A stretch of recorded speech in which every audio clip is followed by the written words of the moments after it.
Hello everyone, welcome to NEET Biology Zone. So in this video, we will be doing most important previous year questions of respiration. So let's start.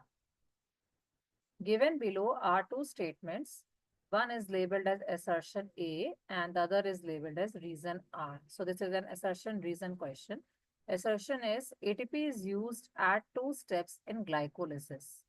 And the reason is first ATP is used in converting glucose into glucose 6-phosphate and second ATP is used in the conversion of fructose 6-phosphate into fructose 1,6-diphosphate. In the light of above statements, choose the correct answer from the options given below.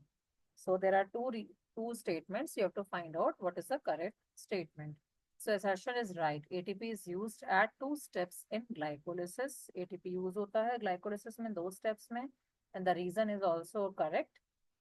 क्योंकि ATP कब use होता है conversion of glucose into glucose six phosphate में first ATP use होता है और second ATP कब use होता है फ्रक्टोज 6-फॉस्फेट जब कन्वर्ट होता है फ्रक्टोज 1,6-डाइफॉस्फेट में. So the correct option will be both A and R are true and R is the correct explanation of A. All right. Now what is the next one is what is the net gain of ATP when each molecule of glucose is converted into two molecules of pyruvic acid. कितना net gain होता है ATP का. So उसका correct answer है option number B 2 ATP molecules. ठीक है.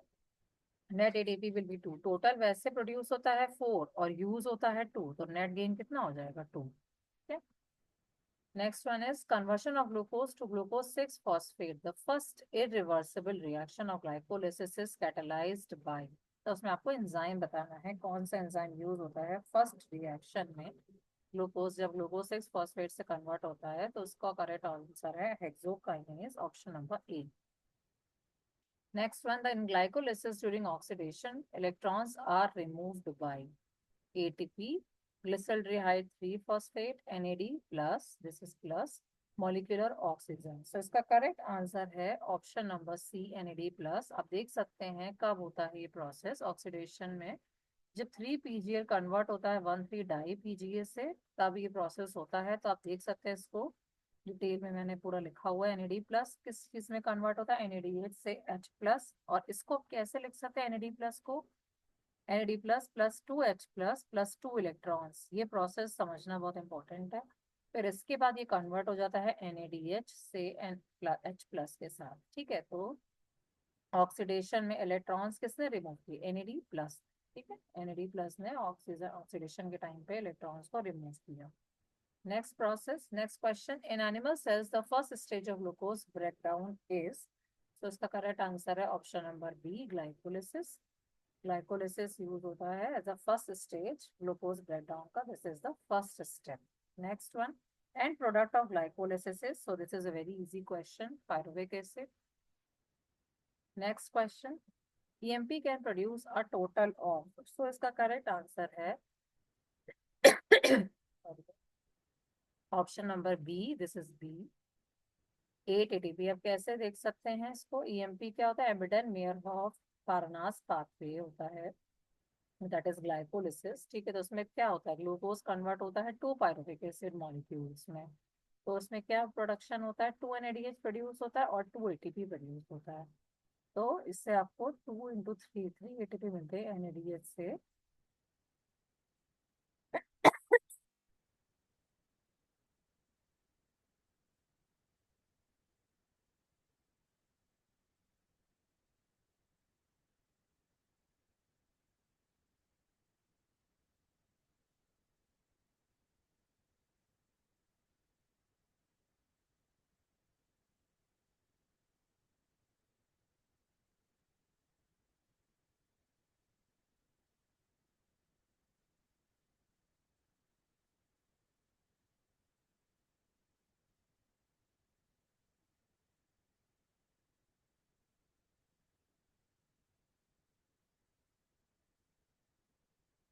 इससे 3 ATP produce होते हैं NADH से. 1 NADH से 3 ATP तो 2 NADH से 6 ATP हो जाएगा. ठीक है. फिर 2 ATP मॉलिक्यूल्स दिए हुए हैं तो ये हो जाएगा टोटल हो जाएगा 8 ATP. तो EMP that is glycolysis that is Embden Meyerhof Parnas pathway. इससे आपको 8 ATP मॉलिक्यूल्स मिलते हैं. Next one, incomplete oxidation of glucose into pyruvic acid with several intermediate steps is known as.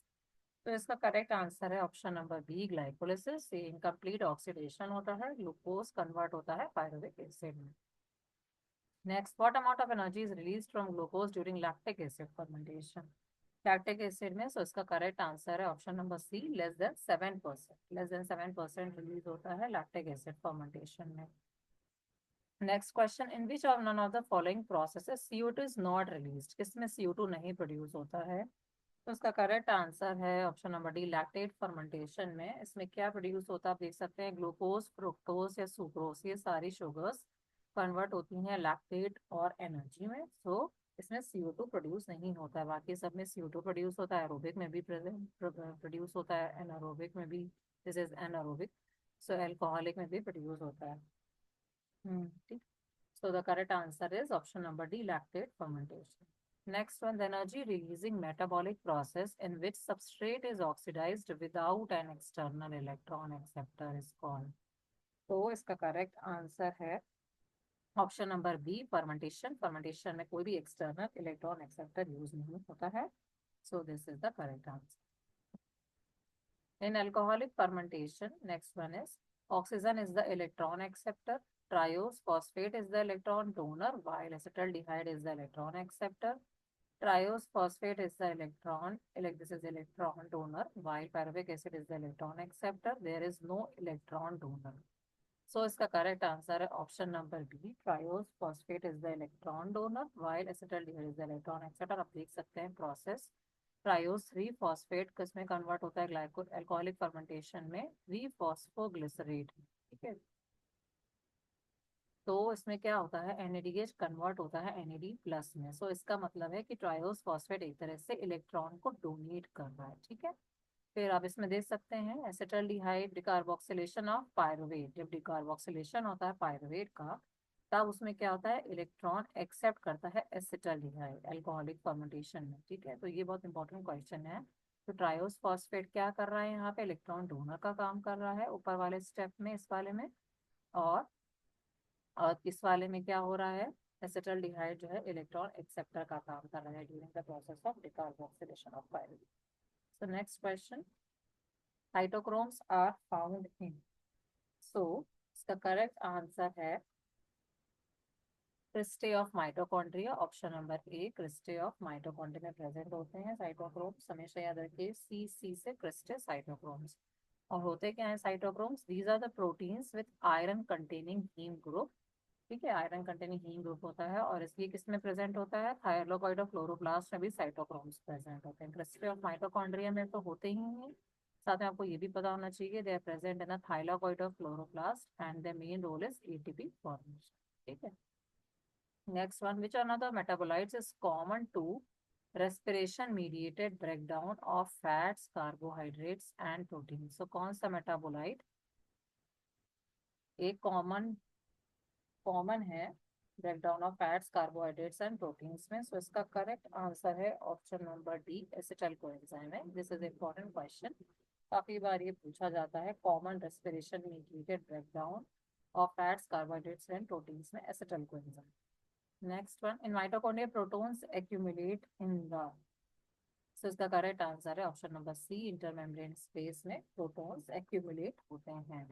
ठीक है, next one is aerobic respiratory pathway is appropriately termed as. Aerobic respiratory pathway को क्या बोलते हैं, इसको बोलते हैं एम्फीबॉलिक पाथवे। एम्फीबॉलिक मींस क्या होता है, कैटाबॉलिक भी होता है और एनाबॉलिक भी होता है।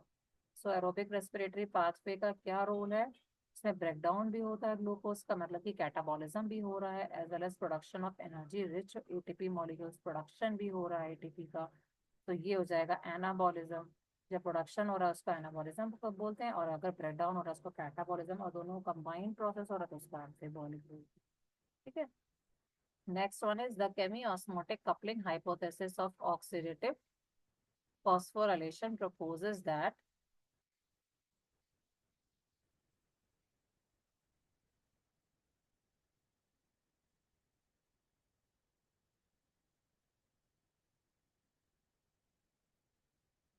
that adenosine triphosphate, that is ATP, is formed because तो इसका करेक्ट आंसर है a proton gradient is formed across the inner membrane. Chemiosmotic coupling hypothesis जो होता है oxidative phosphorylation that is electron transport chain, वो एटीपी किस वजह से फॉर्म होता है? क्योंकि एक प्रोटोन ग्रेडियंट बन जाता है इनर मेम्ब्रेन में जो माइटोकॉन्ड्रिया के। तो ये आपको प्रोटीन ग्रेडियंट हमेशा याद रखना है, इससे काफी क्वेश्चंस आते हैं एग्जाम में।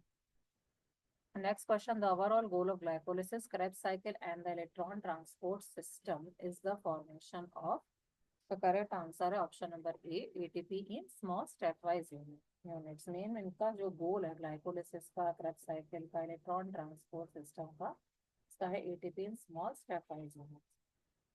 Next, all enzymes of TCA cycle are located in the mitochondrial matrix except one, which is located in inner mitochondrial membranes in eukaryotes and in cytosol of prokaryotes.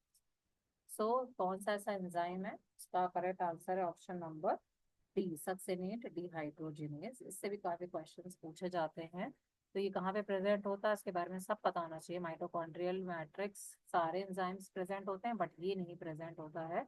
ये कहाँ पे प्रेजेंट होता है? Inner mitochondrial membrane में, eukaryotes and prokaryotes and in the cytosol in prokaryotes.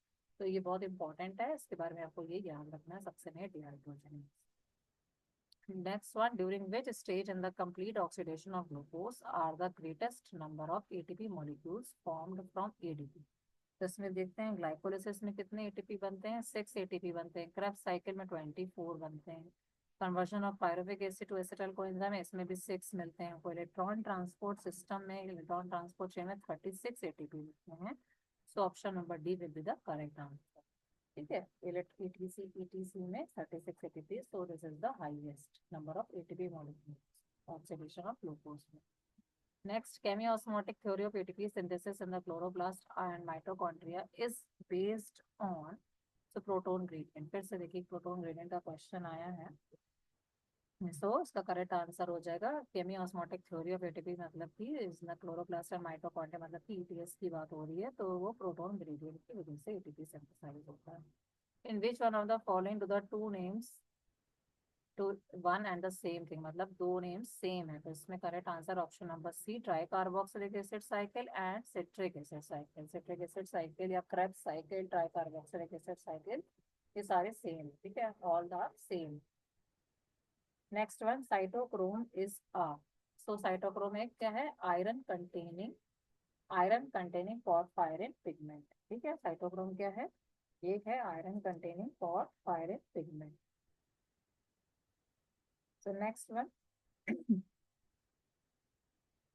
the mechanism of ATP formation both in chloroplast and mitochondria is explained by, so इसका correct answer है option number C, chemiosmotic theory of Mitchell. ठीक है, तो इसका correct answer है chemiosmotic theory of martial.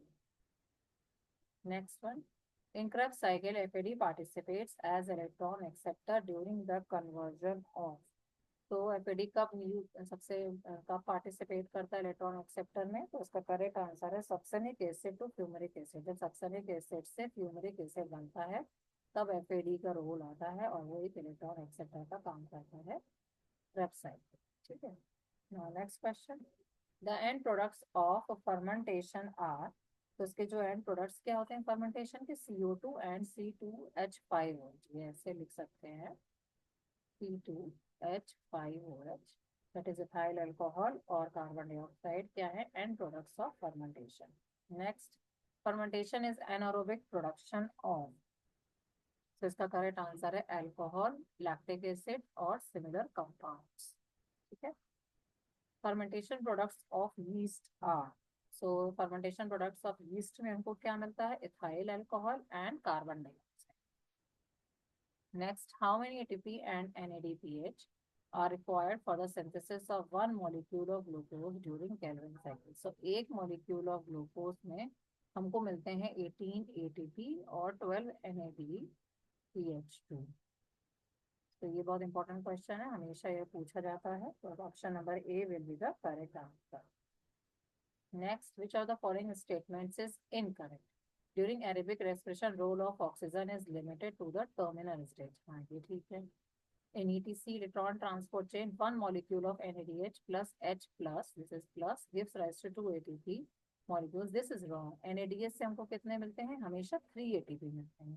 And one FADH gives rise to 3 ATP molecules. जिससे हमको कितने मिलते हैं? 2 ATP. तो इसमें opposite दिया हुआ है. NADH से 3 ATP होना चाहिए, FADH से 2. So this will be the correct statement की, मतलब ये इनकरेक्ट है। और नेक्स्ट देख लेते हैं, एटीपी सिंथेसाइज थ्रू कॉम्प्लेक्स 5, ठीक है। ईटीएस में कॉम्प्लेक्स 5 एटीपी सिंथेस होता है, ठीक है।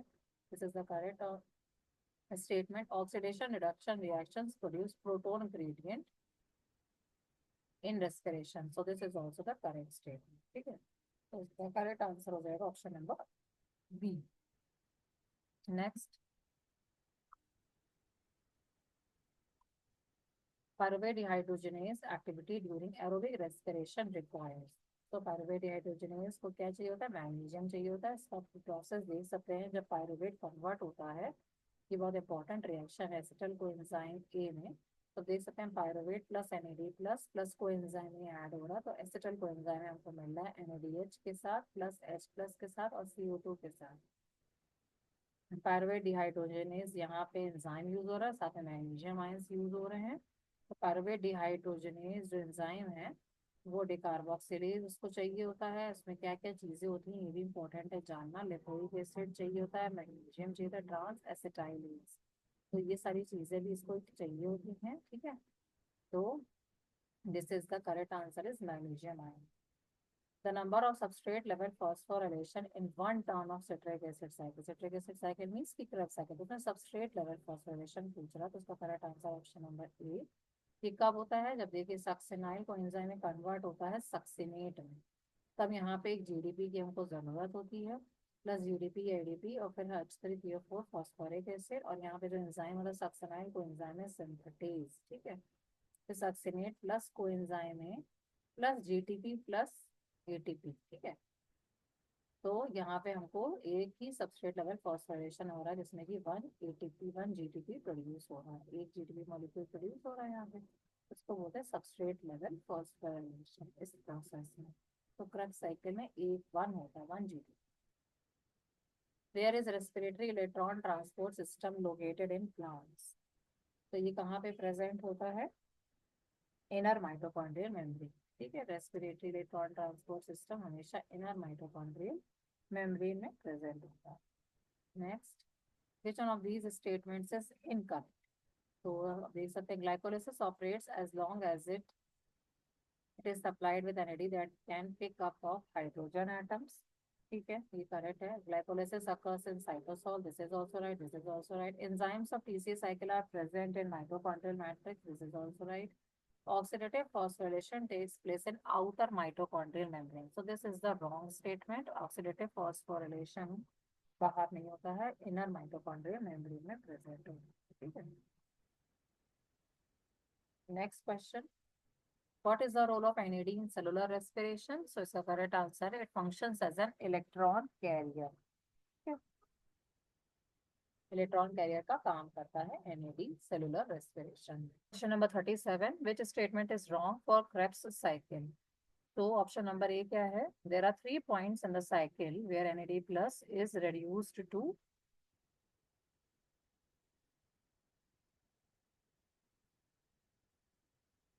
Question number 37. Which statement is wrong for Krebs cycle?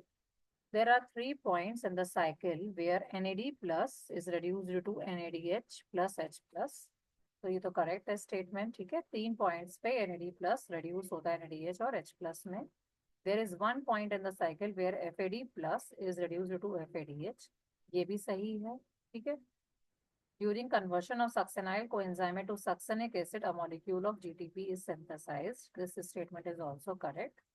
Succinyl coenzyme में जब succinic acid में convert होता है तो एक GTP molecule का formation होता है, ठीक है। इसको बोलते हैं substrate level phosphorylation। फिर उसके बाद लास्ट स्टेटमेंट क्या है? The cycle starts with the condensation of acetyl group, acetyl coenzyme with pyruvic acid to yield citric acid. So this is the correct statement, मतलब ये इनकरेक्ट है बिकॉज जो statement जो स्टार्ट होती है साइकिल क्रेब्स साइकिल की, वो pyruvic acid के साथ नहीं कंडेंसेशन होता है उसका, उसका ऑक्सैलो एसिटिक एसिड और वाटर के साथ होता है कंडेंसेशन, ठीक है, तब हमको सिट्रिक एसिड मिलता है। एसिटाइल कोएंजाइम में का कंडेंसेशन होता है ऑक्सैलो एसिटिक एसिड के साथ प्लस वाटर के साथ, तब हमको सिट्रिक एसिड मिलता है। और अब ये देख सकते हैं यहाँ पे मेंशन्ड है 3 पॉइंट्स कौन से हैं जहाँ पे NAD प्लस रिड्यूस होता है NADH और H प्लस में। जब पायरुविक एसिड एसिटाइल कोएंजाइम में कन्वर्ट होता है तब isocitrate gets converted into oxalosuccinic acid तब होता है। और जब alpha ketobutyric acid succinyl coenzyme में कन्वर्ट होता है तब ये होता है रिडक्शन। और ये देख सकते हैं सक्सेनिक एसिड जब फ्यूमेरिक एसिड में कन्वर्ट होता है तब FAD रिड्यूस होता है FADH, ठीक है, FAD प्लस रिड्यूस होता है FADH। So the incorrect statement is option number D. Next one is oxidative phosphorylation is, इसका करेक्ट आंसर है option number A, formation of ATP by transfer of phosphate group from a substrate to ADP, ठीक है, ADP में phosphate group जब add हो जाएगा तब हमको ATP मिलेगा, तो इसको बोलते हैं oxidative phosphorylation. Next, Krebs cycle occurs in, Krebs cycle कहाँ पे अकर करती है? Mitochondria. So this is a very easy question. Next, which of the following is essential for the conversion of pyruvate into acetyl coenzyme? तो इसका correct answer है option number D, all of these. LAA क्या है? Lipoic acid, NAD plus. TPP क्या है? Thiamine pyrophosphate. तो इस process में पायरुवेट जब कन्वर्ट होता है एसिटाइल कोएंजाइम में तो हमको 5 याद रखने आपको चीजें क्या क्या जरूरत होती हैं। Lipoic acid, thiamine pyrophosphate, NAD plus जो कि मेंशन्ड ऑप्शन में, कोएंजाइम है, और मैग्नीशियम है। तो ये बहुत इंपॉर्टेंट है, इससे बहुत बार क्वेश्चन पूछा जाता है।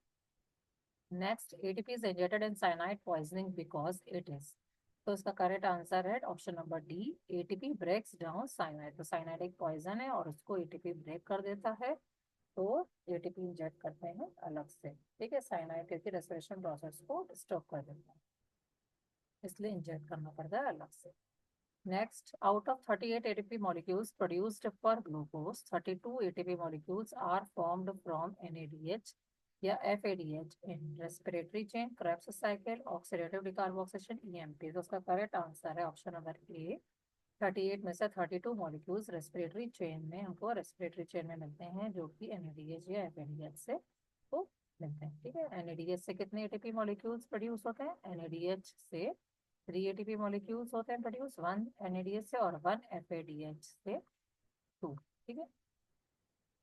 Link between glycolysis, Krebs cycle and beta oxidation of acid और carbohydrate and fat metabolism is, तो जो उसका लिंक है वो क्या होता है? Option number D, acetyl coenzyme है। ये काफी बार पीछे भी अभी हम देख सकते हैं इस सेशन में या क्वेश्चन पूछा गया, तो लिंक हमेशा याद रखना है। सारी जितने भी प्रोसेसेस हैं ग्लाइकोलिसिस, Krebs साइकिल या बीटा ऑक्सीडेशन ऑफ एसिड और कार्बोहाइड्रेट एंड फैट मेटाबॉलिज्म का जो लिंक है एसिटाइल कोएंजाइम है, ठीक है। Next, oxidative phosphorylation is the production of, तो इसका करेक्ट आंसर है ATP इन रेस्पिरेशन।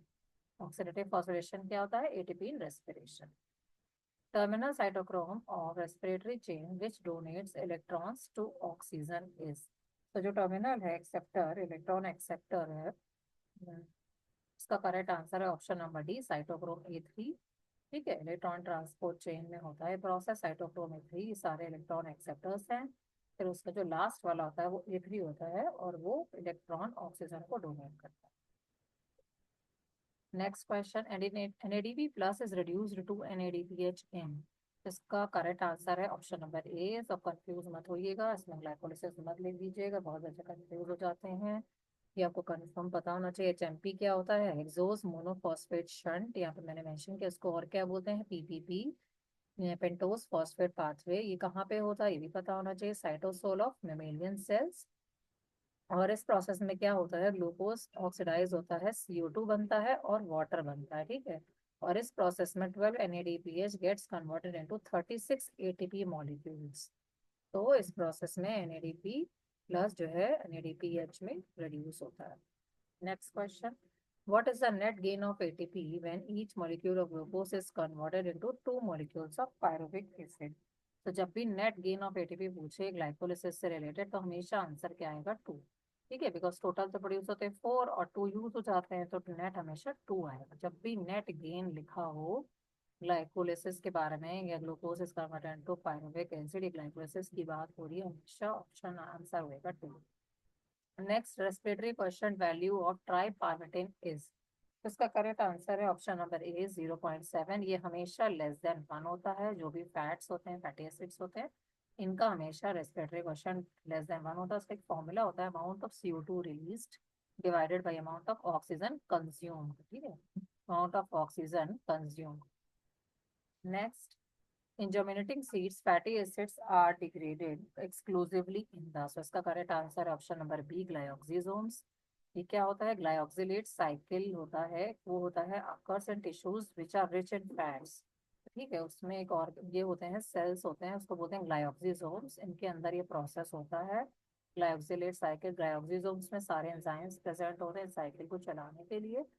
तो उसमें जो है जर्मिनेटिंग सीड्स में ये होता है। ठीक है, ग्लाइकोजेनेट साइकिल जर्मिनेटिंग सीड्स में होता है। Next, 50th number, how many ATP molecules could maximally be generated from one molecule of glucose if the complete oxidation of 1 mole of glucose to CO2 and water yields 686 kilocalories of energy, and the useful chemical energy available in the high energy phosphate bond of 1 mole of ATP is 12 kilocalories।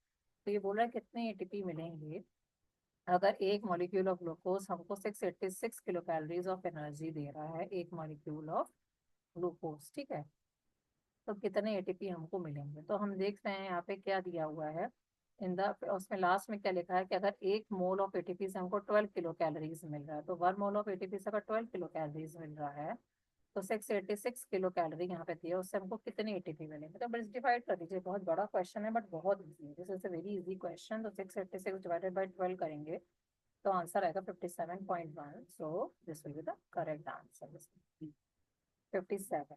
ठीक है, how many ATP molecules are produced by aerobic oxidation of one molecule of glucose. तो इसका correct answer option number C. ये भी बहुत बार पूछे जाते हैं नंबर ऑफ एटीपी फाइंड करने का। तो एरोबिक ऑक्सीडेशन में क्या क्या प्रोसेसेस होते हैं? ग्लाइकोलिसिस से आपको 8 एटीपी मिलते हैं, एसिटाइल कोएंजाइम से 6 एटीपी मिलते हैं, और क्रेब्स साइकिल से 24 एटीपी मिलते हैं। ठीक है, तो इन तीनों को ऐड कर देंगे तो आपका आंसर आएगा 38 ATP molecules. So option number C is the correct. Next one, 52, net gain of atomic molecules during aerobic respiration. अब ये पूरा टोटल एरोबिक रेस्पिरेशन का पूछा है, तो हो सकता है यहाँ पे आपको ऑप्शन दे दे 2, तो आप नेट गेन देख के 2 कर देंगे, बट इसमें एरोबिक रेस्पिरेशन में पूछा है, तो इसका करेक्ट आंसर है ऑप्शन नंबर बी, 38 मॉलिक्यूल्स। और अगर कभी भी यूकैरियोट्स दिया हो अगर इसी टाइप के क्वेश्चन है, तो उसका आंसर होगा 36। ठीक है, हमेशा याद रखिएगा। एरोबिक रेस्पिरेशन दिया है कि नेट गेन दिया है कि क्या दिया है, आपको बहुत क्लियरली दिखा। Next, respiratory question for fatty acids, it is always less than 1। अभी हमने किया था। ठीक है, अभी हमने किया था ट्राइपार्मिटिन का, तो फैटी एसिड्स का हमेशा लेस देन 1 होता है। Next one, respiratory substrate yielding maximum number of ATP molecules, तो उसका करेक्ट आंसर होगा option number B, glucose, because 1 glucose से 36 एटीपी मॉलिक्यूल हमको मिलते हैं रेस्पिरेशन में। Next, maximum amount of energy ATP is liberated on the oxidation of, तो इसका करेक्ट आंसर है ऑप्शन नंबर ए, फैट्स। अगर हम 1 ग्राम फैट मॉलिक्यूल लेते हैं, 1 ग्राम ऑफ फैट लेते हैं, तो 93 किलो कैलोरीज ऑफ एनर्जी हमको मिलता है, जो कि कार्बोहाइड्रेट से डबल से भी ज्यादा है।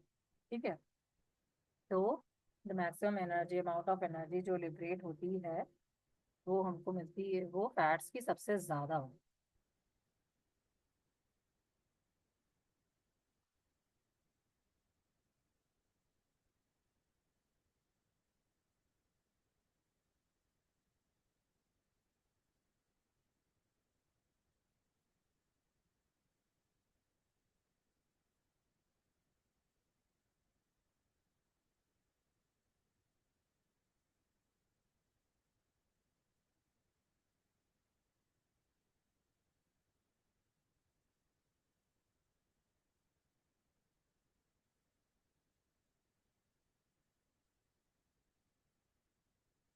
तो maximum amount of energy fats की कितनी थी? This is 9.1, this is 9.3, not 93, it is 9.3 kilo calories of energy. तो ये ग्लूकोज से या कार्बोहाइड्रेट से डबल से भी ज्यादा है। ठीक है, तो फैट्स का सबसे ज्यादा एनर्जी है। apparatus to measure rate of respiration and RQ is, तो उसका करेक्ट आंसर हो जाएगा रेस्पिरोमीटर। ये हम लोग मेजर करते हैं रेट ऑफ रेस्पिरेशन और respiratory question, RQ is respiratory question, और सबसे कॉमन रेस्पिरोमीटर उसको बोलते हैं Ganong's respirometer. So this is the correct answer option number C. Next, this is the last question, When one glucose molecule is completely oxidized, it changes. So the correct answer is option number B. This is 38 ADP molecules into 38 ATP molecules. So this is the correct answer. So thank you guys. These are very important questions. These are all last 10 year of questions. 10 year के हैं ये सारे questions of respiration. Hope you have understood and liked the video. Please like it and subscribe to my channel. Thank you so much guys. Have a great day.